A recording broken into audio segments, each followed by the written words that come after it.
Are you coming upstairs? A chilling tale from the eerie 1980s. The 1980s, the wonderful years of my early childhood, filled with the delicious smells of Christmas baked apples and amazing memories of endless, warm summer days filled with laughter and innocent childish friendship. It was also, however, the end of this decade that marked the beginning of the end of my unblemished view of the world, and thrust upon me the realization that sometimes in life we encounter eerie situations that we just cannot explain. I grew up in a city in the Midlands of England called Stoke-upon-Trent. My mother had grown up in a town on the outskirts of the city called Uttoxeter. I recall countless happy visits to this town to see family and friends. However, it was during one of these visits that the first incident that really made me question my views on reality occurred. It was the summer of 1989, and I was 9 years old. My family was visiting an old childhood friend of my mother. I was very excited to be there because these people had a daughter named Allie, who was my own age, and it meant that I would not be subjected to the endless whining of my irritating 6-year-old brother alone. There was to be a dinner party late in the afternoon, after which my family would be leaving me there overnight for a sleepover. I felt special because my brother was going to be going home with my parents and I would be having all the fun. The other guests had not arrived and dinner was quite a while from being ready. And not wanting children underfoot while the food preparation was taking place, Allie, my younger brother, her even younger brother, and I were unceremoniously foisted outside into the back garden to play until it was time to go inside to wash our hands and eat. Allie lived in a cul-de-sac, the end house of which backed onto Uttoxeter racecourse. Behind Allie's house, running the entire length of the short street, was a huge plot of land containing an old condemned house that had suffered some fire damage many years earlier. Rumours were rife in the late 80s about the fate of the house. There were rumours about arson due to drug debts, rumours that the house had been home to a sex offender and his family who had fallen prey to a vigilante-style attack. Even rumours that one of the occupants had committed murder, and that somebody had decided that it was high time that this person get what they deserved. All anyone knew for sure was the fact that in one upstairs bedroom, 2 very certainly innocent young people had sadly succumbed to smoke inhalation. Surrounding the house was a huge, overgrown orchard, and surrounding the grounds themselves was a high wall. The entrance gate, equally high and locked with a gigantic rusty padlock, was situated right at the other side of the grounds, far away from Allie's house. As young children, blissfully unaware of the desolate history of the house, Allie, our brothers, and I had spent many delightful hours with our parents, slipping through a gap in the hedge at the bottom of their garden and walking the grounds to pick apples, pears, and blackberries with which we could make fruit crumble when we returned home. On this particular day, as Allie and I sat restlessly at the bottom of the garden, bored to tears after having played with all the outdoor toys and having spent at least 10 minutes petting her rabbit, our eyes met, and she glanced and nodded at the hole in the hedge. Knowing full well that we were not supposed to enter the orchard without permission, and stealing a stealthy glance up towards our brothers playing with their boring boys' toys up by the back door, we surreptitiously slipped through the hedge into the woods beyond. We felt absolutely no fear, for the orchard was our playground of old. We fantasized about fairies and magical beings as we clambered around through the undergrowth, dropping apples from the trees into the front of our outstretched jumpers. Maybe if we told our parents that we only ventured a little way in, they would disregard our disobedience and allow us to make apple crumble after dinner. Suddenly and seemingly with no warning, we realized that the old derelict house was directly in front of us. You could tell from the outside that the place had once been truly magnificent. 2 stories high, built of grey stone, the house inspired our 9-year-old selves to romanticize about beautiful princesses trapped in ivy-covered towers. It was sad to see the soot-licked, empty downstairs window frames that were still home to shards of jagged broken glass, and the weed-ravaged front door, that had long since fallen from its hinges and began to decay upon the moss-covered ground. The upstairs windows were boarded up, presumably less accessible to vandals, and the roof looked patchy as if the slate-grey tiles could fall at any given moment. We stared up in awe. I confess that I was again thinking of handsome princes charging through the orchard, sword in hand, ready to bestow true love's kiss. Allie, being a sixer in one of the local church's brownie groups and also being heavily involved in a lot of out-of-school sporting activities, was much cockier than I and of an extremely curious nature. She quickly stated that we absolutely must go inside to explore. Hesitant for merely a second, I agreed, and we marched bravely forward. Peering in through the dilapidated door frame, directly in front of us, we could see a long hallway with a large, fairly well-lit room to the left.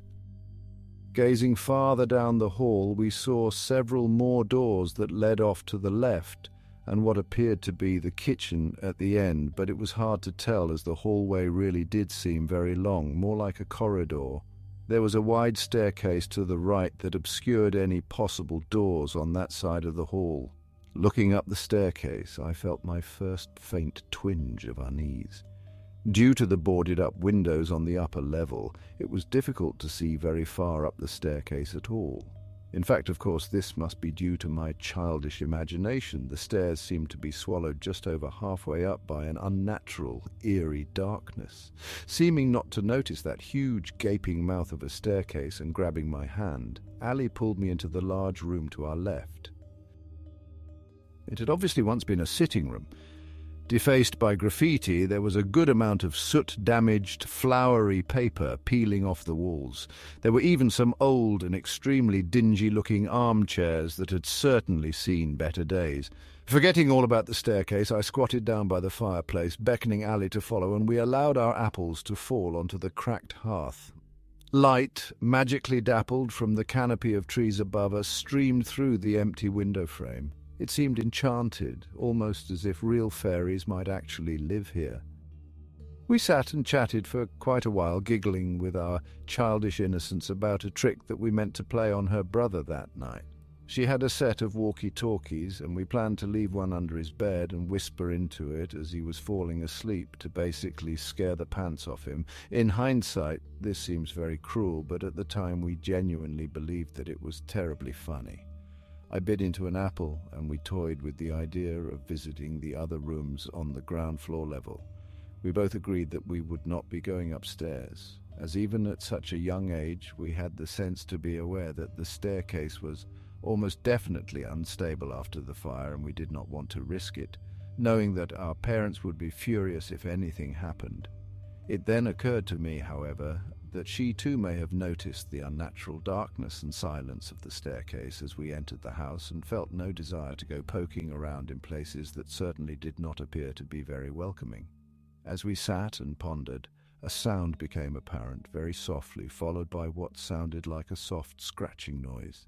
It seemed to come from the outside of the window frame of the room that we were sitting in. We froze, our heads whipping round to stare at the empty hole. We stayed that way for what seemed like 10 minutes, but what must have realistically only been a few seconds. Upon hearing nothing else, Allie giggled, which unnerved me.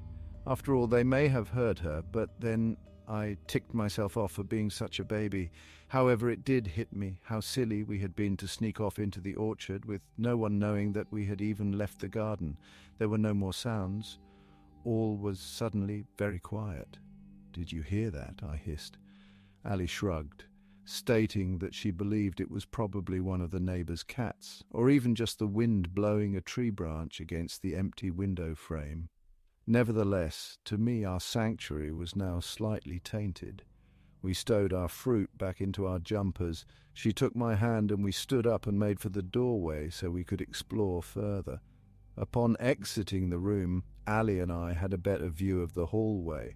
There were, in fact, just 2 more doors on the left-hand side. They both appeared to be ajar, however. The lighting was far from wonderful. We would not be able to see inside without venturing forth.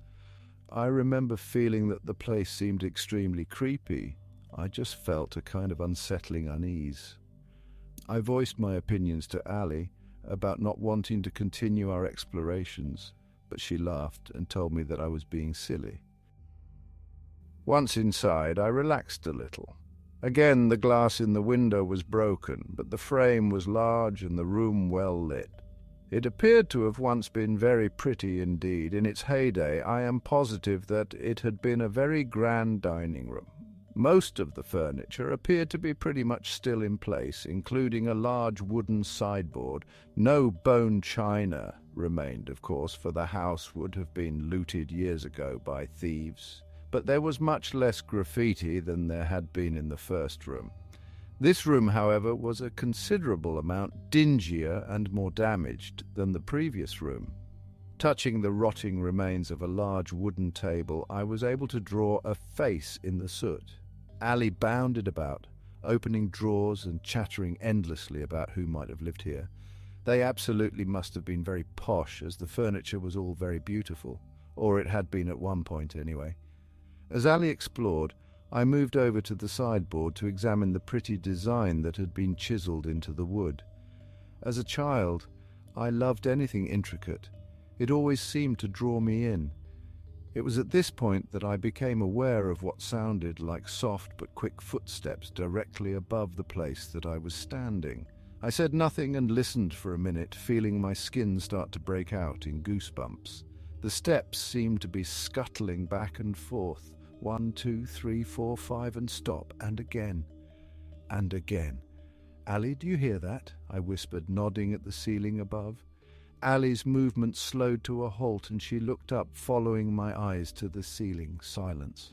The sound was gone as suddenly as it started. Yet again Allie giggled at me and told me that I was a wimp and that I should be braver. Upon finishing her inspection of the room, Allie insisted that we needed to explore the third room on the corridor, then we could go, as I was obviously too much of a baby to continue. Was she seriously not feeling the sense of dread that was now firmly lodged in the pit of my stomach? How on earth could she be so blasé about the fact that we were in the middle of a creaky, abandoned house in the middle of an orchard, and that nobody else knew where we were? Allie placed one hand on the door of the third room, making sure not to drop her carefully gathered apples, and pushed gently. The door swung open and we both gasped, me in horror and she, I suspect, in awe. This was obviously the room in which the fire had raged at its worst. It was a much smaller room than the other two, and the window was extremely tiny, hardly allowing any light at all. The walls appeared to be almost totally black from grime. There was no furniture to be seen. The wall parallel to the kitchen had been entirely burnt through, and we could see the outlines of the blackened remnants of kitchen units hanging like long-dead prisoners manacled in some hellish dungeon. A dripping noise gained our attention. We looked to the source and noted a dirty grey puddle lying against the same burnt wall and leaking through into the kitchen. Looking up, we saw a sizable hole burnt into the ceiling, appearing as emptily black and uninviting as the staircase. This was the source of the fluid, and I knew then that I had had enough. "This place is horrible," I hissed at Allie. All fantasies of fairies and princesses had long disappeared and been replaced with an unpleasant disquiet. This was no palace. It was a place where bad things happened. I had become certain of that, and I wanted to leave. Allie looked at me and sighed. Okay, and we turned to face the open doorway that lay at the end of the hall, as open and inviting as any ice cream parlor or toy shop. This was when things started to take a turn towards the inexplicable. We took several steps towards the door and we froze. Remember back in the day those toys called space hoppers? They looked like giant heavy-duty balloons with large ears that you held onto so you could sit on and bounce around. Well, Allie owned one. It was bright pink and had the face of a goofy bunny rabbit painted on the front, and it was there out in the hallway near the base of the stairs facing us. I remember that I felt physically sick. I had been correct. Someone was there, but who on earth could it be? Oh, how silly we had been to just disappear like this. Had our brothers seen us sneaking off into the orchard and decided to play a joke on us, similar to the one that we planned on playing on Allie's brother that night? I stood frozen to the spot, not wanting to venture any further along the corridor and confront whatever must be lurking there waiting for us. "Come on," Allie whispered. There was no other way out. I didn't fancy my chances with either of the empty window frames in the first two rooms, which still housed shards of broken glass. If I ripped my skirt, my mother would be furious. I felt sick to my stomach as we slowly took several steps forward, more of the hallway coming into view, revealing the wide, open mouth of the staircase. Suddenly, Allie was jumping up and down and howling with laughter. She grabbed my hand and pulled me onward. I looked up and felt an immediate sense of relief. There, standing on the first step of the staircase, was Allie's friend, Evangeline. I'd completely forgotten that her family had been invited to the dinner party. A year older than us, Evangeline lived in the road parallel to Allie's, the road that boasted the entrance to Uttoxeter racecourse, where a lot of well-to-do rich people lived. Evangeline was by character extremely bossy and horsey, a direct result of having grown up privileged. Upon our questioning of what she was doing there, and did she see us sneak in, Evangeline smiled at us with that wide, cheeky grin that we knew so well, and she pointed up the stairs. "Come upstairs," she giggled in her distinct, rather posh voice. "I have been exploring up there, and I've found something that I really want to show you." With that, she turned her back to us and bounded up several stairs. Allie, of course, moved forward immediately, but gazing up into the pitch darkness and remembering the dripping black hole of the third room, something inside made me grab her wrist. Without turning back around to look at us, Evangeline spoke again. "Come on," she urged. "You really need to see what I found up here." At this point, she was no longer bounding up the steps. She was walking very slowly, one stair at a time, lifting one foot, then the other without looking back. It almost looked as if time had slowed down. I found this odd, and again a nagging feeling of disquiet gnawed at my stomach. What on earth could she have possibly been able to find in that pitch blackness? And quite honestly, what had she been doing up there all alone in the dark in the first place? It was the last place any well-behaved little girl should be. Evangeline took another step towards the darkness and stopped. "Are you coming?" she asked. This time her voice seemed laced with what sounded like an irritable, maybe even demanding tone. However, despite her obvious irritation, she didn't turn around and her arms hung down limply by her sides. Again, Allie made a move forward. This time, when I grabbed her, I yanked her back hard, and she turned her large green eyes on me in surprise.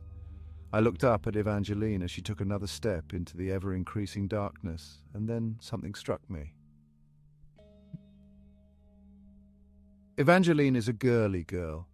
She, Allie, and I often compared clothes. Remember in the 1980s those awful layered rah-rah skirts with matching frilly t-shirts or jumpers? Well, Evangeline would never be seen without one of those outfits on, yet the girl in front of us was wearing what appeared to be cut-off, mid-calf length dark blue jeans and a grey sweatshirt.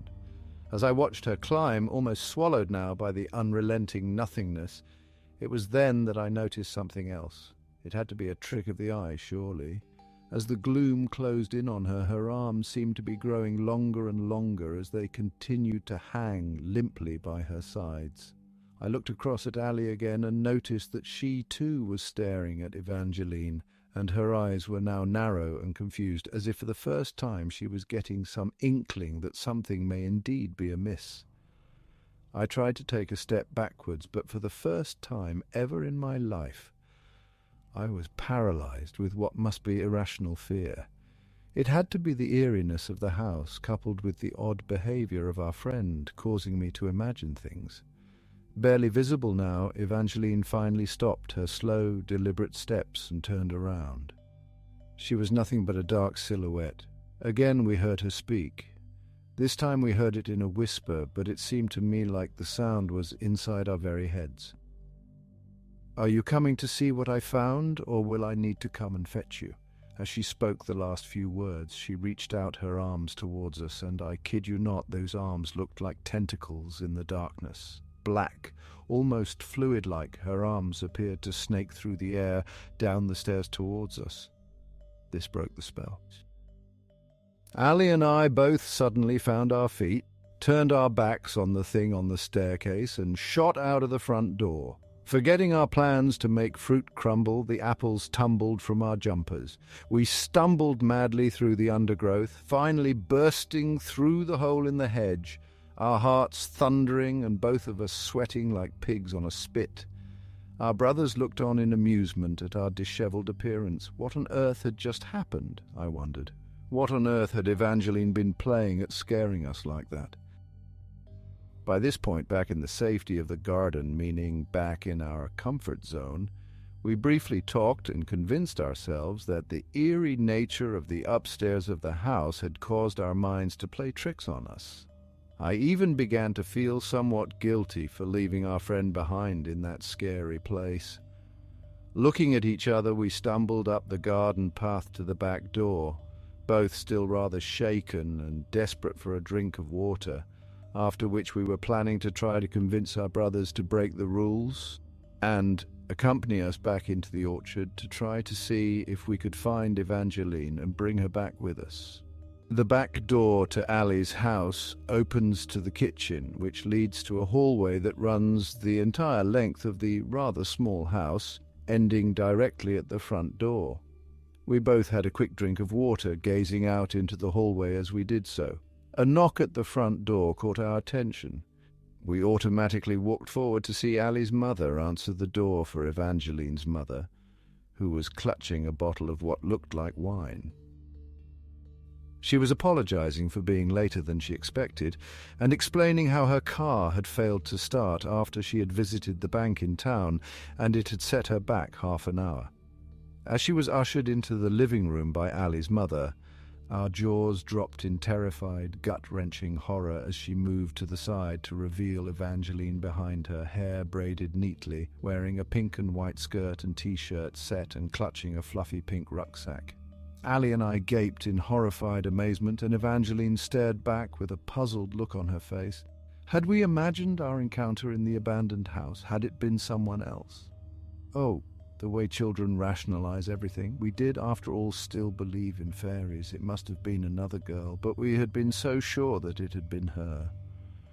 Finally, the puzzled look evaporated from Evangeline's face, and she smiled at us, then moaned with that sense of entitlement that she always exuded that her day had been really boring so far, and could we please go up to Allie's room to play with her My Little Ponies for a while before dinner began? She passed her partially opened rucksack to Allie for her to hang it up on the pegs at the foot of the stairs. Allie glanced down at the bag and her face went white. I looked from Allie to Evangeline, wondering what on earth was wrong now. Still smiling, Evangeline, now standing on the bottom step of the flight of stairs, looked directly at me and simply said, "Silly, silly, silly," as Allie dropped the rucksack in revulsion, spilling its fruity contents out onto the hall floor. "You left behind your apples," Evangeline continued, her eyes glinting wickedly. "How were you ever going to be able to make crumble without them? Now, are you both coming upstairs?" Needless to say, in favor of the adult-filled safety of the living room, we declined.